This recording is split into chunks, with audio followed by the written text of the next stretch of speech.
벙커원 라디오. 빅그린 투 쓰리 샴푸, 이걸 쓰면 머리카락에 힘이 생깁니다. 말도 안 되는. 제가 지난 시간에 머리카락이 힘이 생긴다고 그래가지고 말도 안 되는 소리라고, 그래서 광고 떨어질 줄 알았거든요. 근데 진짜로 힘이 생긴다는 걸 증명하기 위해서 광고를 연장하였다. 좋아! 그럼에도 많은 분들이 구매해 주셨습니다. 그리고 구매 후기를 통해 인정해 주셨습니다. 딴지마켓 재구매율 53%에 빛나는 빅그린 투쓰리 샴푸, 23일 후 변화가 없으면 100% 환불해드리겠습니다. 지금 바로 딴지마켓에서 확인하세요. 정윤수 사부의 스포츠와 예술로 떠나는 유럽 도시 여행. 그 두 번째 도시, 스위슨 리버풀의 눈물. 2017년 1월 10일 강연 2부. 바로 그 지역이, 지금 보셨던 지역이 어디쯤이냐면 아까 시작할 때 말씀드린 것처럼 요 뉴캐슬 요 지역입니다. 저는 아직 못 봤는데 나 다니엘 블레이크가 바로 뉴캐슬에서 벌어지는 일들이기도 한데요. 좀 더 가까이 가면 뉴캐슬이 이쪽에 있습니다. 여기 타인위어 강이 이렇게 흐르고 이쪽이 썬더랜드라고 게이트헤이츠라는 곳이 있고, 여기에 굉장히 중요한 역사적인 장소가 하나 있습니다.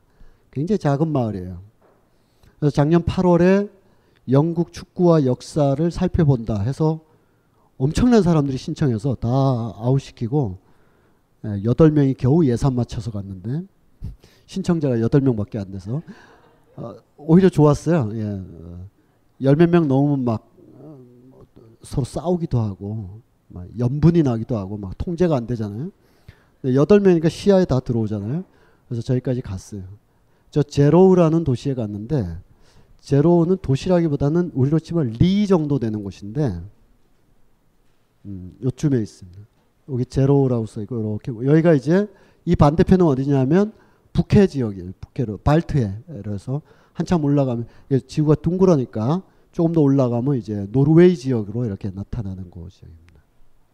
그 제로우라는 지역까지, 제로우를 가기 위해서 거기를 가면 제가 굉장히 혼났을 텐데, 뉴캐슬이나 에딘버러로 가는 길에 제로우도 갔다 오자 해서 그 제로우라는 지역으로 가보겠습니다. 제로우 크루세이드라는 영국 역사에서 잊을 수 없는, 영국에 뭐 섹스피어만 있겠어요? 섹스피어도 우리가 아는 섹스피어가 아니겠죠. 그냥 어려서부터 고전 명작 섹스피어가 아니라 정치적인 혼돈 시대 인간의 선택의 문제. 진영종 선생 같은 분이 강의를 하면 아마 섹스피어가 완전히 전복적으로 해석될 텐데, 저야 그 분야를 배운 바가 없어서 다 생략돼 있죠. 제로우라는 곳에 가면 어느 일가족이 지금 먼 길을 떠나는 그 동상이 하나가 있어요. 여기서 사진 찍고 자 뉴캐슬로 가자.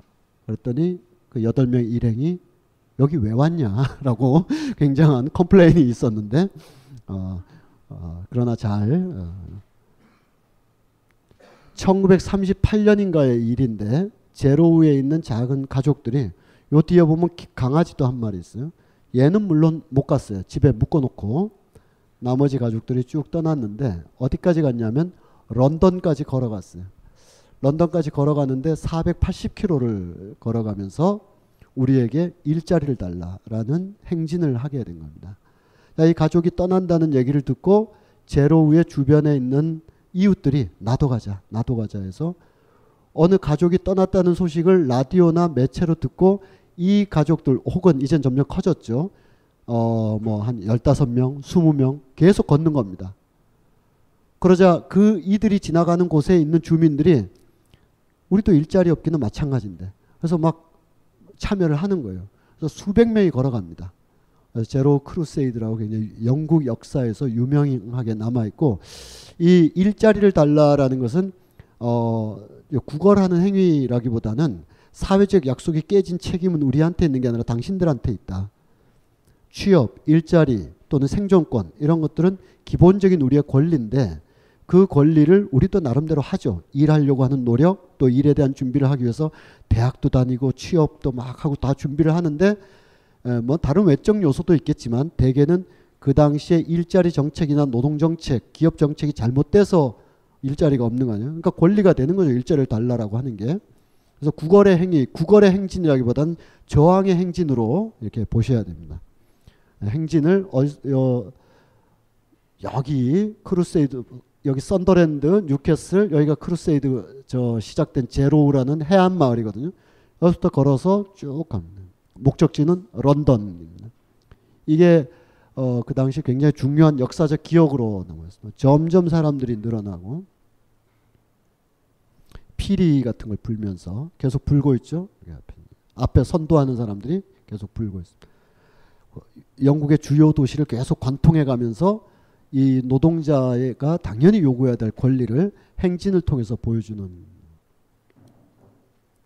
그래서 마침내 영국 런던의 내셔널 갤러리 앞에서 지금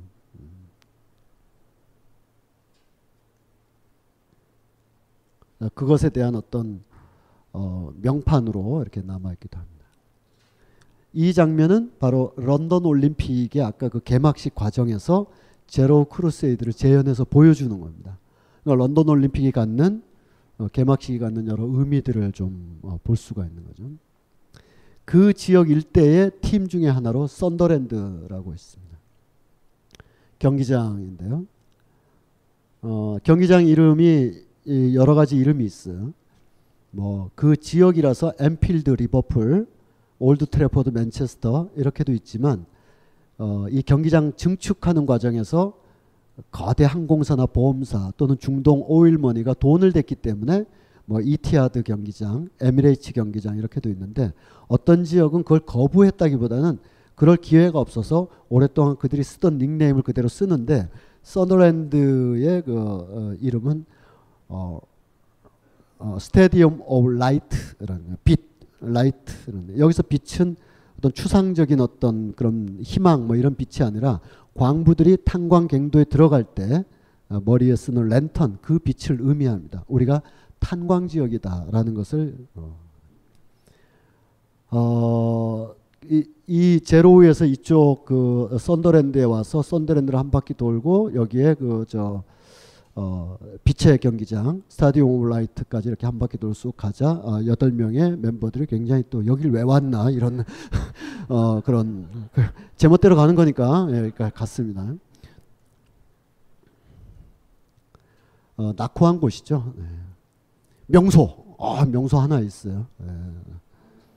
19세기의 철로와 나중에 만들어진 굉장히 썬더랜드의 유명한 명소입니다. 여길 왜 왔나 그러더라고요. 어쨌든 여기서 이제 그 제로우를 거쳐서 뉴캐슬로 가다 보면 또 하나의 거대한 모뉴먼트가 있는데 우선 이 지역의 모습들을 한번 보죠. D.H. 로렌스라는 소설가가 있습니다. 이 사람의 채터리 부인의 사랑은 우리가 전체는 못 읽었어도 부분적으로는 탐독했던 그런 소설이라고. 크게 웃으신 분들은 다들 경험이 있으신 분들이에요. 오두막집에서 벌어지는 향연을 다 기억하시는 것 같은데 이 소설이 아까 그 말씀드렸던 여러 학자들에 의해서 전면적으로 재해석된 소설이죠. 실제로도 채터리 부인의 아들과 연인이라든지 다들 그 19세기에서 20세기로 넘어오는 그 영국의 산업혁명이 20세기로 와서 이제 격렬한 어떤 자기 분열, 자본주의 내파를 거치는 것을 아주 내밀한 가족관계나 연인관계를 통해서 다 드러내고 있죠.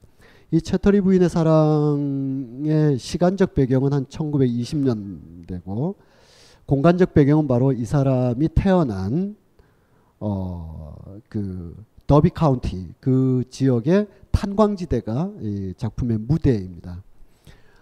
작품 주인공이 채터리 부인은 런던이나 이런 화려한 세계에서 있다가 광산업자이면서 막강한 어떤 재력과 부를 가지고 있던 채털리 경과 결혼하면서 그 탄광이라는 데를 처음으로 와보게 되죠.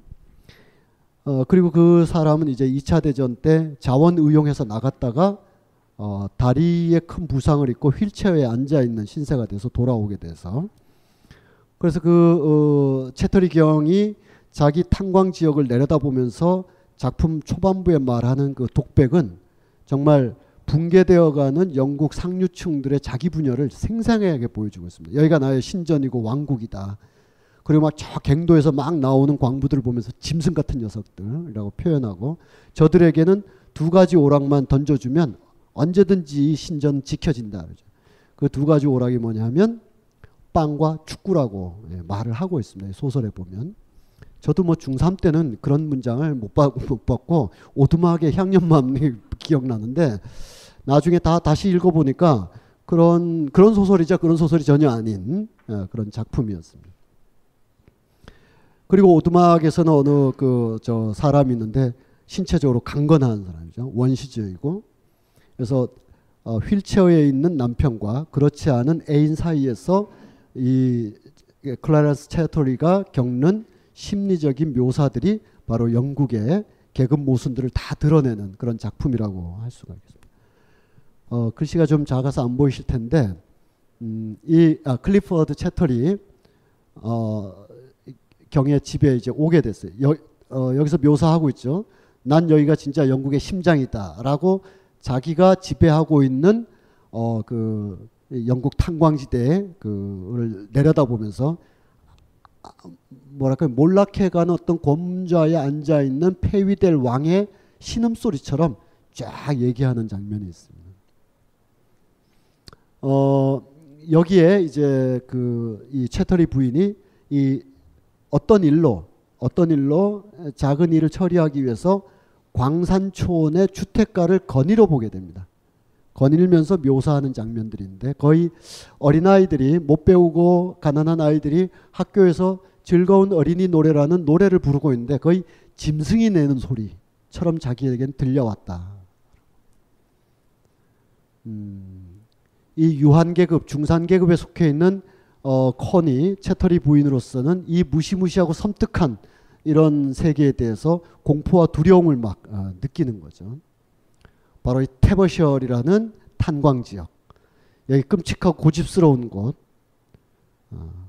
노동자들, 철강 노동자들, 실은 인간같이 생겼지만 인간이 아닌 듯 기묘하고 뒤틀린 자그마한 존재들이 커다란 화물 트럭을 타고 막 다가올 때 이 채털리 부인은 내 기운이 쫙 빠지는 듯한 느낌을 들면서 도대체 인간이란 과연 어떤 존재인가, 막 이런 묘사들이 쭉 되어 있습니다. 바로 그들이 이 지역의 사람들인 거죠. 그러나 그들의 눈에는 안 보이지만 그 아래에 가면 그냥 공도 차고 생활도 하고 그들 문화가 다 존재하는 것이죠. 이렇게 계속된 역사의 변주로서 1980년대 때 원래 훌리건이라는 말도 1960년대 크게 나타났는데, 아까 말씀드렸던 그 에릭 홉스범이라는 학자는 훌리건에 대한 새로운 해석을 통해서 폭력배, 난동자 이런 게 아니라 사회적 박탈감을 갖게 된 하위 계층이 축구를 통해서 자기의 원시적인 감정, 저항적 감정을 표현하는 것, 그것을 단속하고 억압하고 문명화, 이른바 문명화, 지배 전략 하기 위해서 훌리건 녀석들이라고 호명하고 지명한 것으로 이게 돼 있기 때문에 이것을 새로 해석해야 된다라고 많이들 하죠. 물론 요즘의 훌리건하고는 좀 다르고 60년대 노동운동과 축구가 결합됐을 때, 그리고 1980년대 때 대규모 스트라이크와 축구가 결합되어 있을 때, 이때 예를 들면 마거렛 대처 같은 경우는 문명의 수치스러운 존재들이다라고 표현하고 묘사를 했었습니다. 이건 19세기에 토머스 아놀드, 매슈 아놀드 혹은 영국의 지배계층이 했던 인식의 동어반복이 1980년대 이 피의 시대, 피와 눈물의 시대에도 계속 이루어졌던 것이죠. 이 시대를 다룬 영화들 다들 기억하실 거예요. 빌리 엘리어트라든지 풀 몬티라든지.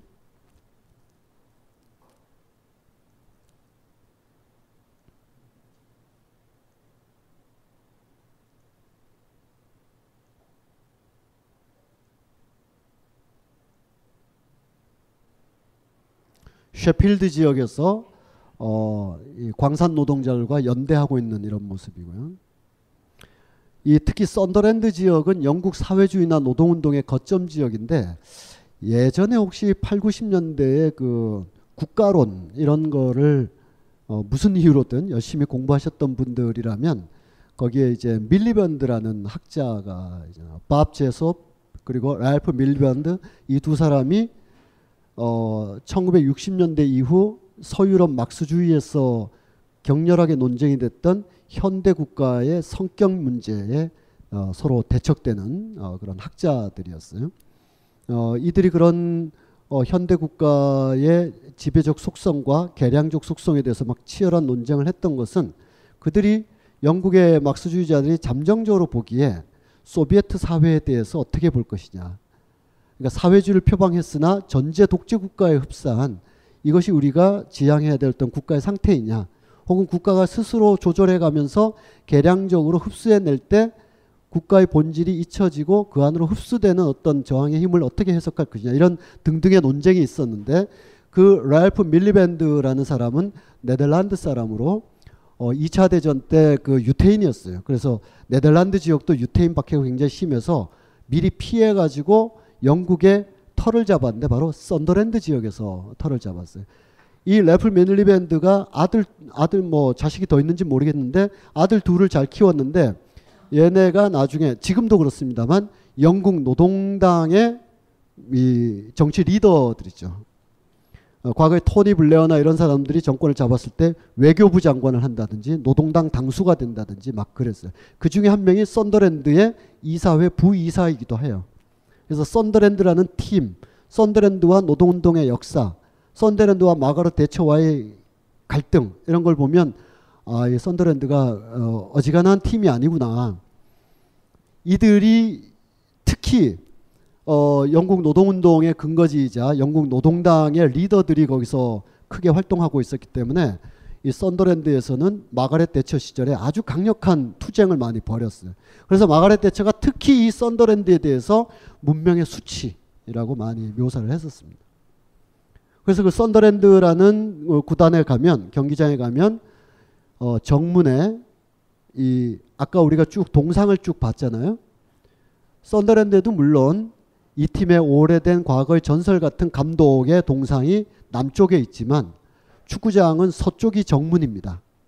서쪽이 본부석이고 이른바 본부석이고 정문이고 VIP석인데 그래서 선수들이 이렇게 열을 지어가지고 경기 전에 세레모니 같은 걸 할 때 바라보는 쪽 그것을 만약에 본부석이라고 한다면 서쪽을 바라보도록 되어 있어요. 왜냐하면 오후 3시나 저녁에 경기를 하는데 오전엔 안 하니까. 그럼 축구가 오후에 이렇게 하게 되면 태양이 서쪽으로 넘어가 있어서 본부석에 앉아 있는 사람들이 눈이 부시지 않고 경기를 볼 수가 있도록 돼 있죠. 맞은편 사람들은 빛 때문에. 우리도 프리미어 리그 보다 보면 이쪽은 그늘져 있는데 반대편은 막 환하고 그러잖아요. 그래서 이 서쪽이 본부석이에요. 그래서 서쪽 문이 이쪽 문인데 그래서 정문이에요. 그 정문 바로 앞에 세워져 있는 모뉴먼트는 무엇이냐. 그들의 레전드, 그들의 선수, 그들의 감독도 영국의 곳곳에 서 있지만 이 썬더랜드 팀은 바로 광산 노동자 가족들을 딱 세워놓고 우리는 이들의 후손이다 라고 자신감 있게 표현을 하고 있죠. 그래서 가볼 만한 곳입니다. 그래서 이런 설명을 다 듣고 그 8명은 나중에 또 와요 라고 그냥 제가 너무 열변을 토해서 그랬는지 그랬어요. 썬더랜드의 이 팀 붉은 줄 썬더랜드의 그 노동운동이 아주 격화됐을 때 썬더랜드의 선수들도 파업을 하고 경기는 뛰었지만 나머지는 이제 파업을 하면서 노동행진의 맨 앞에 서고 그랬었어요. 감독도 서고. 그때 맨 앞에 섰던 주장이 나중에 썬더랜드의 감독이 되기도 했었는데 어쨌든 맨 앞에 섰을 때 그 지역 경찰들이 진압을 하다 보면 기마부대나 곤봉으로 이렇게 진압하려고 보면 평소와 같았으면 자기가 좋아하는 선수잖아요. 그런 선수가 맨 앞에 서 있으니까 이거 어쩔 수가 없는 거예요. 그래서 좀 진압이 좀 지체되기도 하고 좀 약해지기도 하고 해서 선수들이 함께 해줬다 이런 기억이 영국 곳곳에 많이 번졌었어요. 이 소식을 영국의 다른 노동운동이나 다른 축구 팬들도 굉장히 좋아했지만 똑같은 상황에 처해서 폐광되고 몰락하고 실직 상태였던 스페인의 빌바오라는 팀도 이 소식을 듣게 된 거예요. 우리가 썬더랜드와 다를 바가 뭐가 있냐. 그런데 썬더랜드의 선수들은 저렇게까지 해준다. 그래서 빌바오 팀은 이 소식을 접하고 유니폼을 썬더랜드와 똑같이 바꿔버렸어요. 그래서 빌바오와 썬더랜드는 똑같이 붉은 줄무늬 유니폼을 지금 입고 전통의 어떤 저항의 상징을 함께 사용하고 있습니다. 물론 모든 해석을 이렇게 할 수는 없어요. 다른 이유로 파시스트였던 이탈리아의 유명한 파시스트 디카니오라는 감독이 썬더랜드 팀의 감독으로 오기도 했었어요. 2년 전에.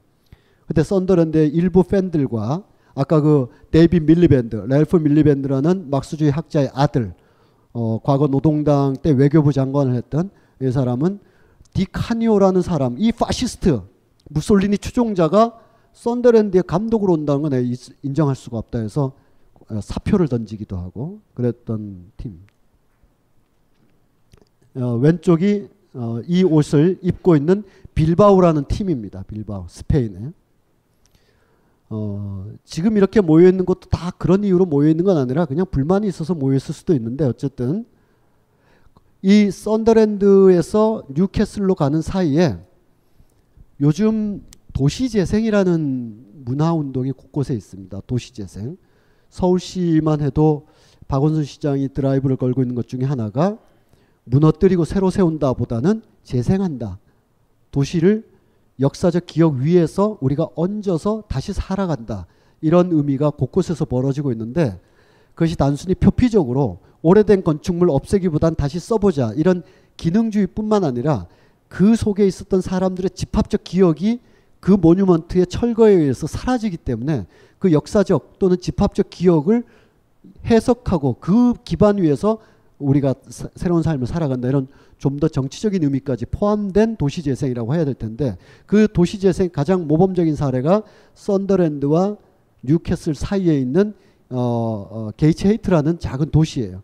그 도시쯤에 가면 허허벌판에 이와 같은 북부의 엔젤, 북부의 천사, 엔젤 오브 노스라고 하는 거대한 이건 새로 지은 거예요. 저 도시 재생한 건 아니고 엄청나게 커가지고 뭐 이걸 안 볼래야 안 볼 수가 없는 그런.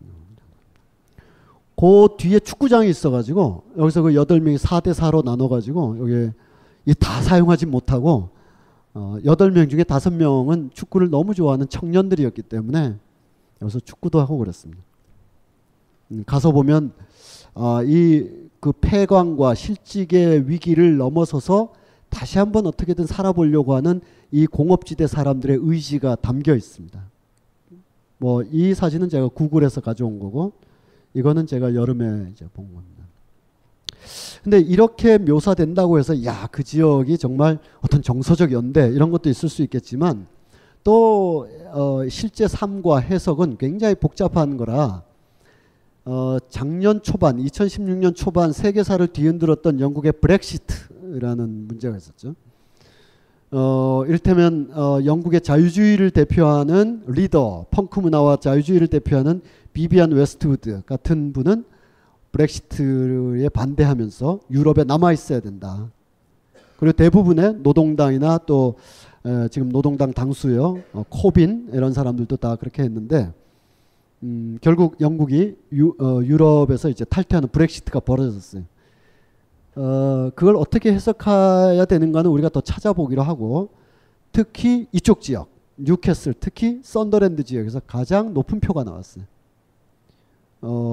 일반적인 흔히 우리 뭐 그 용어가 참 어색하고 쓰기 불편하지만 일반적인 진보적인 어떤 경제 노동운동의 관점에서 보면 브렉시트는 계속 유지하고 있어야 된다. 그럴 것이다. 하층민들은 그걸 통해서 계속 연대나 노동의 어떤 교류를 지속할 것이다라고 봤는데 또 그렇지 않은 측면도 있는 것 같아요. 그래서 이 공업지대 특히 못 사는 사람들 굉장히 많은 썬더랜드 지역에서 가장 높은 표로 이 브렉시트에 찬성하는 그런 것이 나왔죠.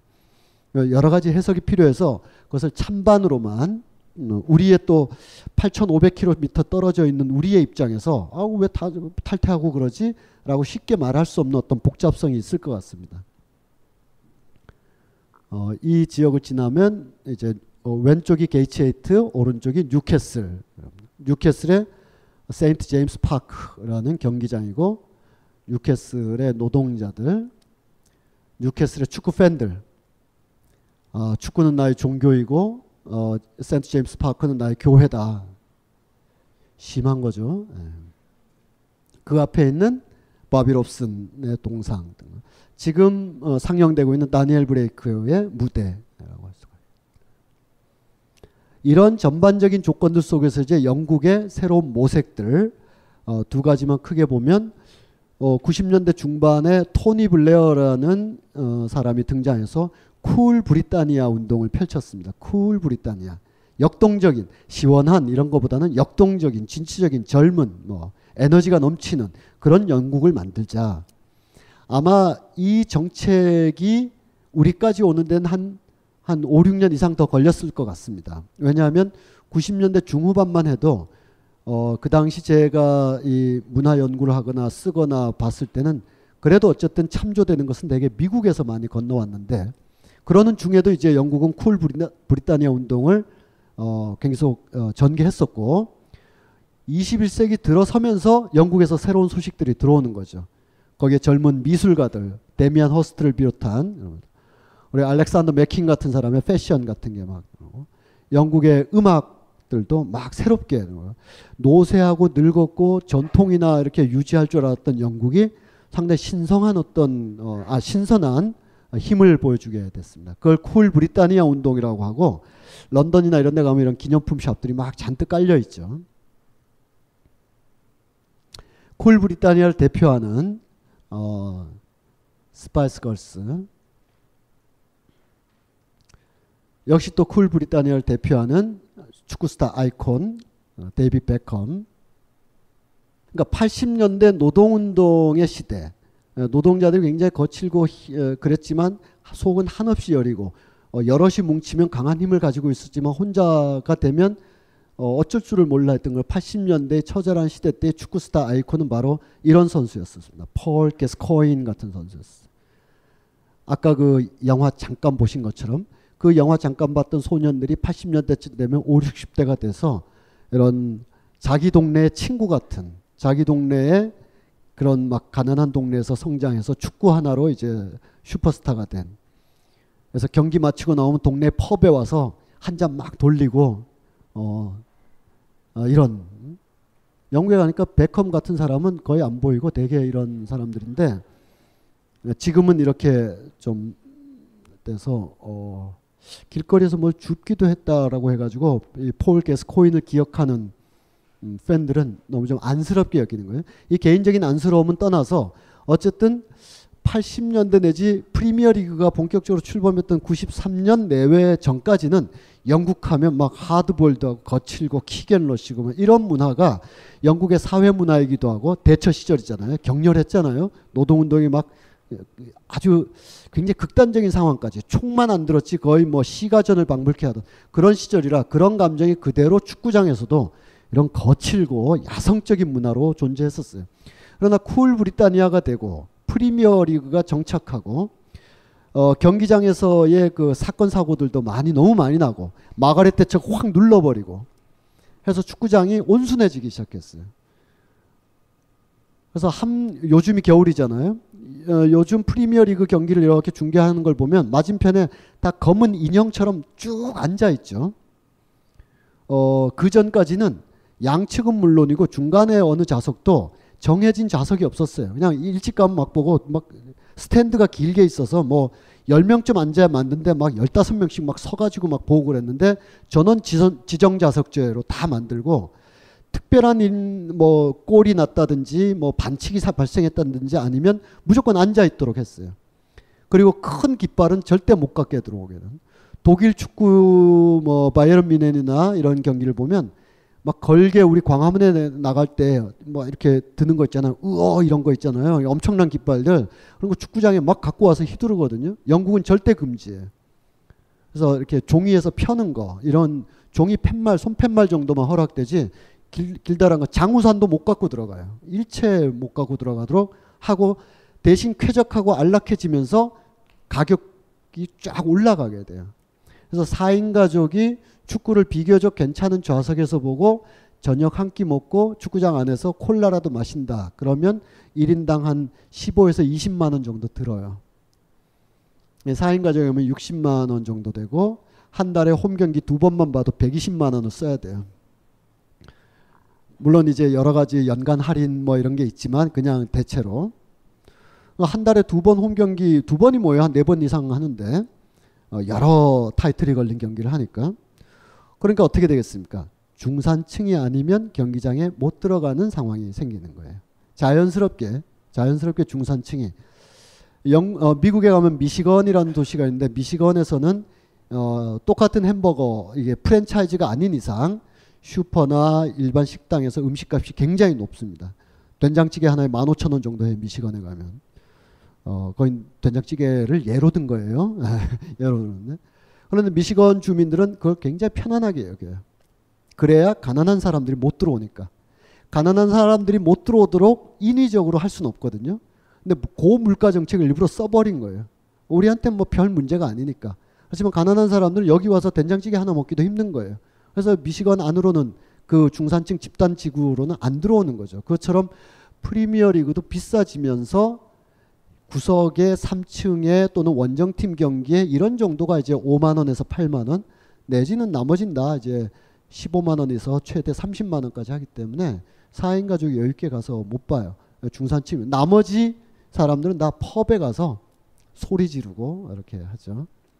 이게 80년대의 분위기가 90년대에 축구가 산업화되면서 쿨 브리타니아와 또 만나기도 하면서 이와 같은 축구 스타보다는 베컴 같은 축구 스타가 아이콘이 되는 거예요. 쿨하고 뭔가 이렇게 맵시 있고 아주 세련되고 새로운 영국의 쿨 브리타니아를 주도하는 듯한 그래서 이 베컴과 하고 또 하나의 쿨 브리타니아 영국 잉글리시 팝 스타로서 스파이스 걸스의 빅토리아와 또 결혼까지 했잖아요. 그래서 결혼한 집이 오른쪽 집입니다. 그래서 영국 여왕이 사는 곳이 버킹엄 궁전이고 이 부부가 사는 곳은 베킹엄 궁전이라고 이렇게 표현을 하고 있습니다.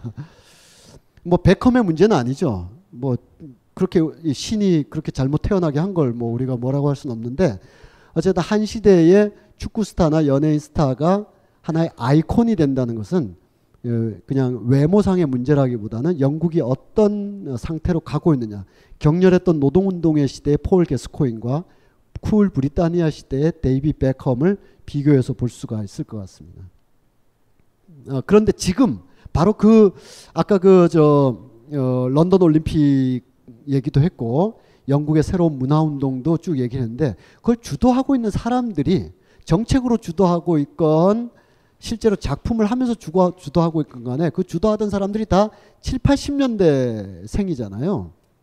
지금 우리 뭐 박찬호, 봉준호 그러면 대개 70년대 말 80년대 초반 학번 세대들이 한국 영화나 또는 뭐 신경숙 선생님 뭐 박민규 작가 뭐 이런 분들이 대개 그 연배에 있는 것처럼 지금 영국의 50대 60대가 돼서 영국의 새로운 문화를 주도하고 있는 사람들이 어느 시절에 인구학적으로 성장기를 보냈냐면 바로 그 70년대 80년대 대처 시절을 통과했던 사람들이란 말이에요.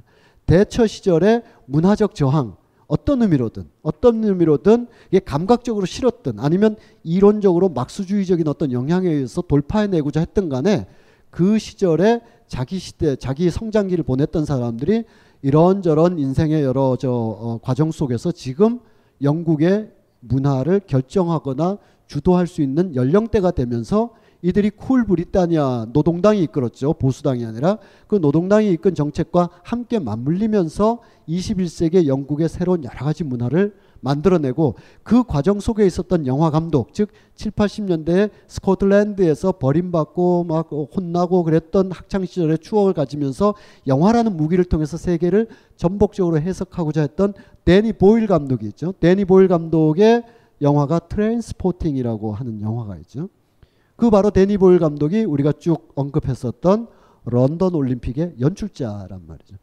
그래서 이 하나의 어떤 세대가 이렇게 왔는데 그렇지만 가버넌스 그 당시에 권력이나 정권의 문제하고도 이제 같이 연관이 되는데 예를 들면 우리나라도 충분히 그럴 수 있고 그럴 수 있는 이 맨파워가 얼마든지 형성돼 있으나 최근 3, 4년 사이에 벌어졌던 한국 정권의 블랙리스트로 상징되는 여러 가지 것들을 보면 결국 그런 인재가 있느냐 없느냐 또는 그런 집합적 감성을 가진 사람들이 쫙 있느냐 없느냐도 중요하지만 그 당시 권력이 누구에게 집중돼 있었느냐에 의하여 이제 이명박근혜 정부에서는 그러한 인재들이 지금 5, 60대에 잔뜩 있음에도 불구하고 다 선별하고 분류해서 그렇지 않은 조금 함량 미달이거나 조금 생각이 좀 어수선한 사람들 중심으로 최근 7, 8년 동안 문화를 전개하는 바람에 우리가 인천 아시안게임 개막식 같은 황당무계한 일들을 봐왔던 거죠.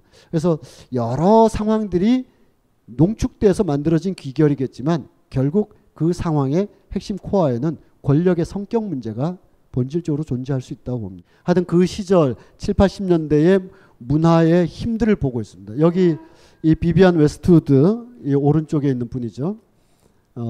이 분들과 더불어서 뭐 그 당시에 퀸이 이 퀸 다 재해석해야 됩니다. 그냥 해외 팝스 이런 게 아니에요. 보헤미안 랩소디의 가사 다 들어보셨죠? 전혀 새로운 해석들이 아마 전혀 새로운 해석이 아니라 그냥 우리가 새롭게 해석하는 거죠. 영국에서는 이미 보헤미안 랩소디가 다른 코드로 발표될 때부터 들렸던 곡이죠. 뭐 이런 어떤 글램 락 또한 물론이고 킹 크림슨, 핑크 플로이드, 뭐 섹스 피스톨스, 데니 보일, 알렉산더 맥퀸 이런 등등 뭐 계속 비비안 웨스트우드가 나오고 있습니다.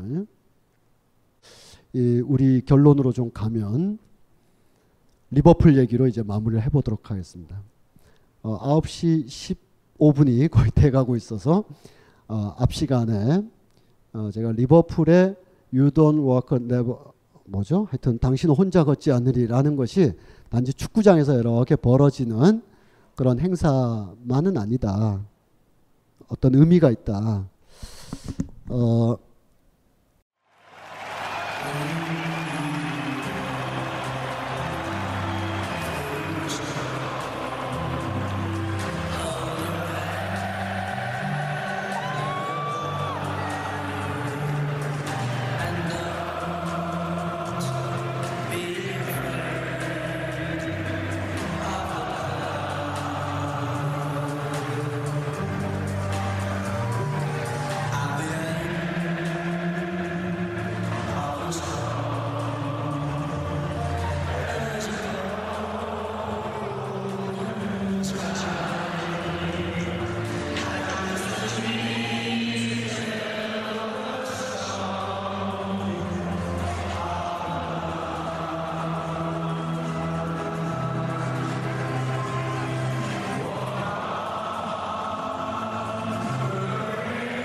그 빌 샹클리 감독이 리버풀에 와서 비틀스는 잊어라, 더 컵에서 울려 퍼지는 소리가 진짜 리버풀의 소리다라고 말한 것을 알 수가 있을 것 같습니다. 자, 근데 이게 경기장 내에서 울려 퍼지는 우리 팀 승리해라 이런 노래만은 아니다. 질 때도 불러요. 근데 애들이 하여간 비가 오나 눈이 오나 맨날 부르는데 어떤 역사적 사건과 이제 결부시켜 보도록 하겠습니다. 마가렛 대처가 4년 전인가 이제 세상을 떠났습니다. 추모하는 사람도 있고 철의 여인이여 안녕 이렇게 해석하는 사람도 있고 영국을 구한 여인이다 이런 표현도 있고요. 우리는 결코 용서할 수 없다. 우리는 기억하고 있다. 당신이 어떤 짓을 저질렀는가. 이런 해석도 있습니다. 그래서 이 대처는 영국 이 나라를 두 동강 내고 계급을 분리시키고 완전히 사회를 작살낸 여인이다. 여인이라고 이렇게 써 있어서 제가 그랬는데 여기서 뭐 여성 남성의 문제는 아니고 그냥 편하게 이해하시기 바랍니다. 죽기 전에 제발 진실을 말해달라 이런 주장도 굉장히 많았습니다. 리버풀 사람들입니다. 방금 노래 부르던 사람들. 지금 리버풀의 그 거대한 아까 제가 거대한 거 못 들어간다는데 왜 있죠? 어쨌든 리버풀은 들어가도 되나 봐요. 예. 여기 보면 제발 공개하라는 거죠. 이 거짓말들을 대처가 죽기 전에 어떤 일이 있었던 거죠. 당신은 진짜 악마다. 글쎄요. 우리가 보고 있는 악마하고 어떨지 모르겠는데 죽음에 대해서 그런 표정을 짓고 그런 사건도 잘 재작년인가 작년인가 그 무슨 사건이었죠. 이런 거는 정말 이해할 수 없는 분향소를 거의 런어웨이식으로 걷는 사람. 그렇게 걸을 수가 없잖아요. 그냥 어떤 사람이라도 어떤 위치에 있더라도. 그리고 아주 100번 1000번 양보해서 대통령이니까 여기서 막 엎어지고 울고 그러면 안 되겠다라고 마음을 다스리고 있다 손 치더라도 그렇게 걷기는 어려울 것 같아요. 그렇게 무표정하게 걷는다는 거는 뭔 일이지 이렇게 구경 온 사람 같은 뭐 어떻게 비교하긴 좀 그렇지만 남의 나라 얘기만 아닌 겁니다. 그래서 대처가 이 세상을 떠났을 때 한 개인의 운명 87살로 세상을 떠난 자에 대한 연민과 추모도 있겠죠. 지금 또 어떤 한편으로는 자연인 우리 근처에 있던 사람이 세상을 떠난 게 아니라 역사적인 평가의 지평에 있는 사람이니까 여러 가지 세레모니가 있을 수 있다고 봅니다. 대체로는 이렇게 대처를 그리워하거나 존경하는 사람은 드러낼 수 없었던 것이었고 또 드러내는 사람들은 대개 대처에 대해서 반대했던 사람들이죠. 주로 반대했던 사람들의 그날 표정들입니다. 띵동 마녀가 죽었다 이런 이 동화에서 나오는 그 얘기를 패러디해서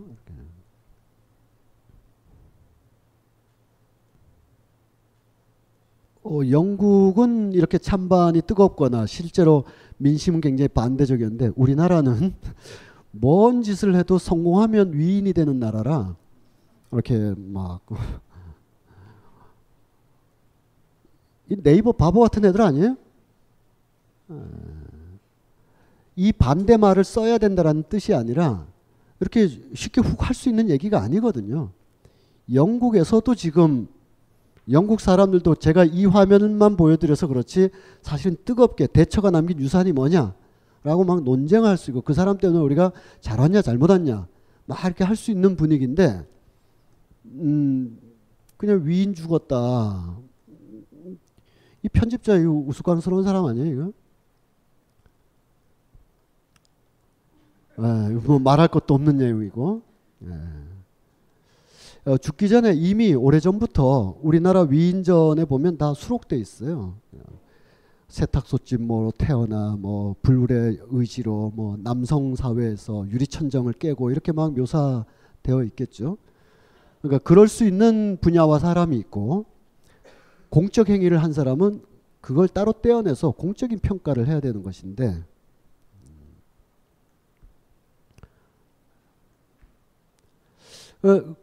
영국의 일부 사람들은 당신이 죽었지만 죽었어도 나는 증오하고 잊지 않겠다라고 하는 그냥 일반론적으로 넌 나쁜 정치를 했어가 아니라 어떤 사건이 있었기 때문입니다. 사건의 희생자들이에요. 이들은 1989년에 바로 이 참사 또 벨기에 헤이젤에서 있었던 경기장 참사와 거기에 이제 영국 잉글랜드 프로축구 팀이 원정 경기 갔다가 헤이젤 경기장이 붕괴되면서 죽어간 사고 그리고 지금 1989년 사고 셰필드에서 벌어졌는데 거기에 힐스보로라는 경기장이 있는데 이 힐스보로에서 리버풀과 노팅엄이 경기를 하게 됐는데 경기장에서 안전사고가 크게 난 거예요. 이거 이후로 격렬한 논쟁과 리뉴얼 등등을 통해서 프리미어 리그가 새로 출범하게 된 겁니다. 아까처럼. 그래서 스탠드 놓고 혹시 가보신 분은 알겠지만 경기장 들어갈 때 한 명이서 지하철 게이트, 혹시 뉴욕에 가시면 지하철 게이트가 이렇게 밀거나 우리나라처럼 막 확 가면 가도 되는 게 아니라 꼭 교도소 들어가듯이 철창이 한 3칸 정도로 돼 있어서 이걸 다 돌려야만 한 사람이 통과하는 그런 지하철 게이트도 있거든요. 영국의 모든 경기장은 다 그렇게 돼 있습니다. 그리고 정면으로 못 가도록 돼 있어요. 이 철봉이 쭉쭉 돼 있는데 이걸 밀면 옆으로 가도록 돼 있어요. 그래서 옆으로 갈 때 안내 그 안에 있는 사람이 얼굴을 확 확인해요. 블랙리스트와 확인해 보는 거예요. 그래서 띠디 걸리면 다 나가야 돼요. 그런 게 다 이 참사 이후에 나온 안전대책 중에 하나인데 그거는 뭐 그렇게 할 수밖에 없다고 생각합니다. 그러나 이 참사 자체는 좀 논란이 많은데 자 96명의 리버풀 팬들이 세상을 떠나는 상황. 경찰이 그날 나름대로 했으나 지나치게 많은 관중이 입석으로 몰려들어 지정자색제가 아니었죠. 그래서 질식사도 하고 압사도 되고 이렇게 됐다는 거예요. 자, 이건 평면적인 사건이에요. 사건 설명이고 실은 그렇지 않다라는 걸 보겠습니다. 당시 경찰은 우린 나름대로 했고 여기 96명 또는 뭐 그밖에 많은 애들이 술에 취해 있었다. 이 자식들 우리 통제를 안 따라줬다. 해서 이 죽음의 원인은 니들한테 있다. 경기장에 오기 전에 왜 술 처먹고 오냐.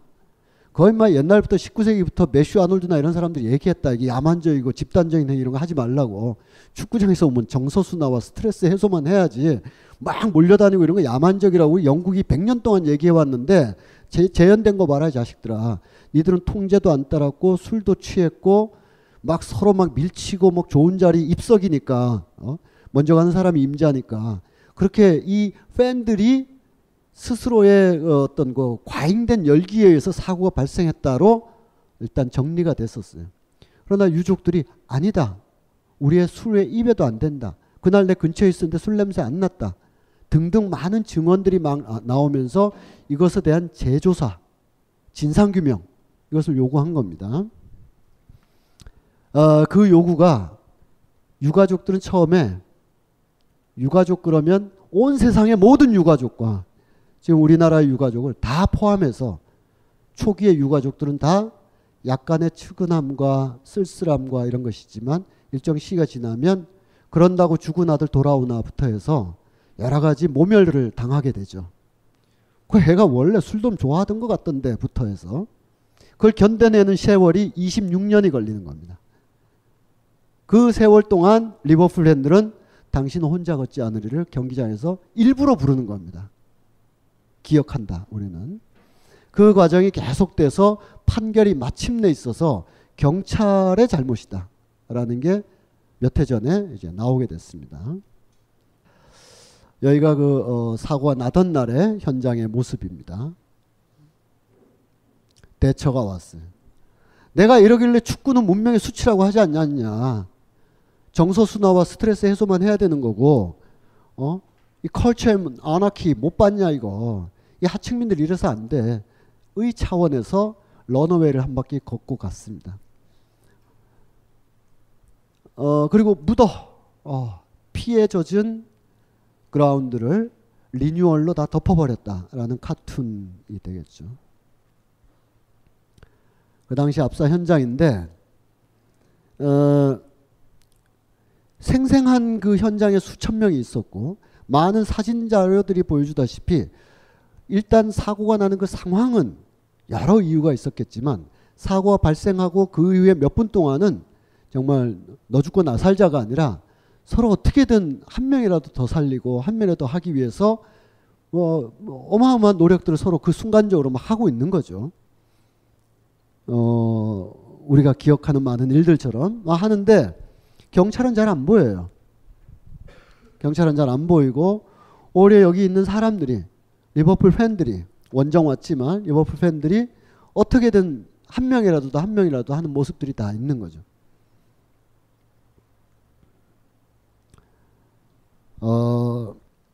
어떤 판결이 난 이후에 그 유족분의 한 분의 이야기를 잠깐 들어보도록 하겠습니다. 27 years ago, I was just a mum of 5 children. But when somebody does wrong, and your child's died for no reason, I think any mother, any father as well, you must remember the fathers who suffered as well. 나중에 자막판으로 또 보시기 바랍니다. 이분이 하신 내용을 글로 보도록 하겠습니다. 27년의 세월이 지났다. 내 아이가 이유 없이 죽었다면 어떤 엄마, 어떤 가족들을 우리는 기억해야 된다. 우리는 큰 고통을 받았고, 사고 첫날부터 우리가 들었던 것은 거짓말만 계속 들었고, 그 이후에 그들은 뭐 공권력일 수도 있고 대처일 수도 있고 이러한 사정에 대해서 마음이 크게 넓지 않은 주변 사람들일 수도 있고 언론일 수도 있겠죠.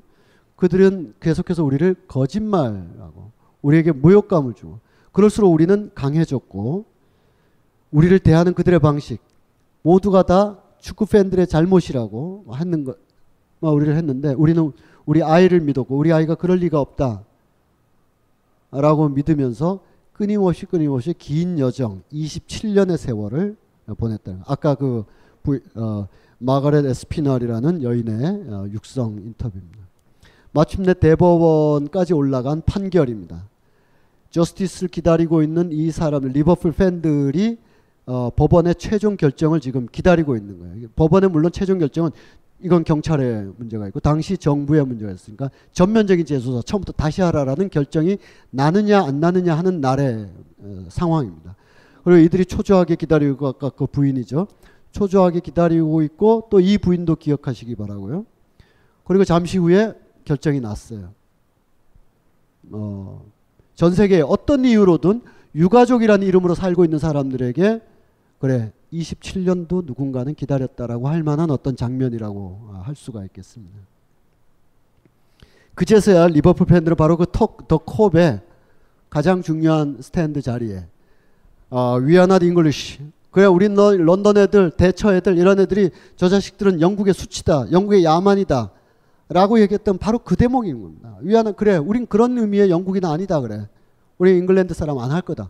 우린 당신들이 조롱하고 비아냥거리고 그랬던 스카우스다. 어쩔래? 라고 써붙였던 바로 그 자리에 96명의 팬들의 추모하는 아까 이분들을 어떤 그 리버풀 엠필드 경기장에 가면 추모관이 따로 이렇게 쭉 있어요. 걷다 보면 멈춰 있게 되고, 그건 단지 축구를 좋아하는 거 이상의 어떤 우리의 집합적 감정 때문에 우리가 올해 8월 말 가면 다 거기서 왜 여기까지 왔어 했던 분들도 오길 잘했다라고 할 거예요. 거기에 어떤 인연이 돼서 세월호 유가족 분들이 만나러 가게 됐었어요. 왜냐하면 국가 공권력에 의한 이러한 문제들을 대책협의회나 유족들은 어떻게 견뎌내고 싸워왔는가를 서로 이렇게 정보도 하고 연대도 할 겸 그들도 이렇게 팔찌를 차고 리본을 달고 27년을 버틴 거죠.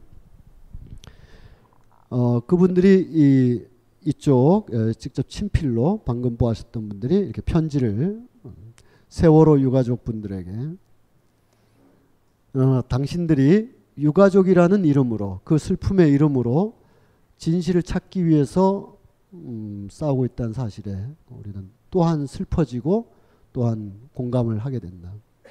우리는 89년에 남동생을 잃고 말하자면 어떤 사람에게는 아들이 되겠죠. 아들 폴을 잃었는데 26년 만에 지금 청문회를 다시 열게 됐다. 그리고 27년째 그 판결까지 가게 됐죠. 포기하지 말라고. 어쩌면 27년은 짧은 세월이었을 수도 있다라는 편지가 이렇게 오고 있습니다. 잊지 않겠다라는 리버풀 사람들의 이런 이렇게 선명하게 들어오는 어떤 추모와 연대의 이런 글귀는 우리가 쭉 봐왔던 바로 이 글자 You will never walk alone, 당신 결코 혼자 걷지 않으리 라는 모두가 함께 합창을 불러 경기를 질 때나 이길 때나 시작하거나 집에 갈 때나 너무 심하게 부르더라고요. 심하게 부르긴 한데 그것이 단순한 응원가가 아니고 리버풀의 역사를 다 말해주는 것이고 또한 영국에서 축구나 예술이 가지고 있는 복합적인 사회적 갈등의 진폭이 응축되어 있는 하나의 그 문화적인 어떤 행위라고 이렇게 볼 수가 있습니다. 그래서 이 경기장에 이렇게 써 있다라고 하는 것은 단순히 저 밑에 가서 사진 찍자가 아니라 리버풀과 영국의 주요 도시들에서 가지고 있는 100년의 어떤 문화와 힘들을 이해하는 하나의 중요한 모뉴멘트가 아닌가. 우리가 동상으로 시작했지만 그 어떤 동상보다 그 어떤 레전드의 길 있는 동상보다 이 문구가 새겨져 있는 이 빌 샹클리 게이트야말로 굉장히 중요한 상징적 장소가 되겠다. 트레팔카 광장에서 넬슨 제독 밑에 가서 인증샷을 찍는 것도 중요하지만 기어코 여기까지 우리가 갈 거죠. 가게 되는 이유가 거기에 있지 않나. 이래저래 해서 런던, 맨체스터, 리버풀 우리가 계획된 순서보다는 좀 이렇게 약간 흔들리고 있습니다만 지난 시간과 이번 시간을 통해서 축구나 기밖의 문화예술을 통해서 영국의 주요 도시를 살펴본 걸로 하겠습니다. 다음 주 화요일 저녁에 또 다른 도시, 다른 역사를 가지고 뵙도록 하겠습니다. 네, 감사합니다.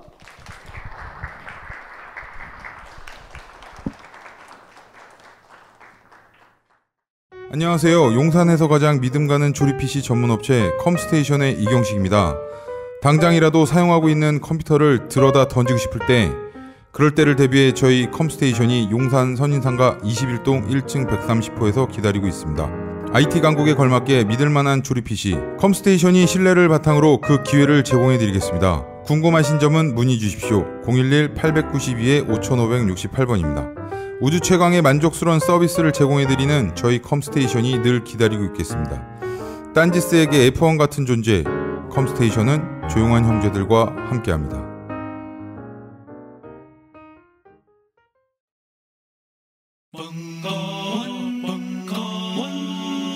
벙커원 라디오